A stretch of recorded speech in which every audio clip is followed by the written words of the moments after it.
went against all the conventional advice Right.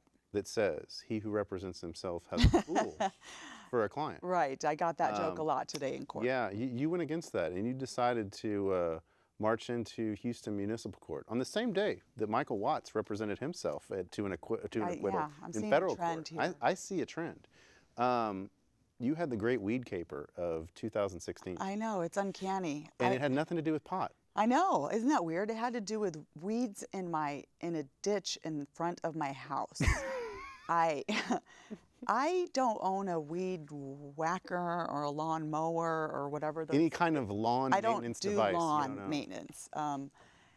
And so I came home from Wyoming one day and I had a large yellow ticket affixed to my fence that said violation of code, yada, yada, yada. And I looked it up and it was for letting weeds grow in my front ditch. So I was going to go to court and fight it for freedom of speech. But it gave me a fix-it-by date. It gave me a fix-it-by date. Where's Mark Bennett when you need him? So I cut my weeds before the date, the date where they were gonna, I guess, haul me to court or whatever.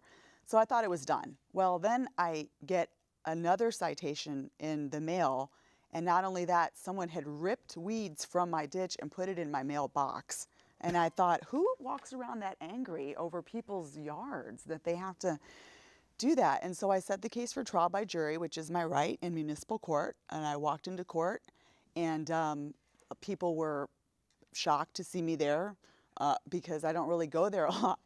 And when I said that I was representing myself, the judge laughed and all the other people laughed. And I ultimately got it dismissed. Except for the prosecutor. Oh, yeah. Who, look, I don't know who it was, but if I'm a younger municipal court prosecutor. Probably somebody from one of the big firms.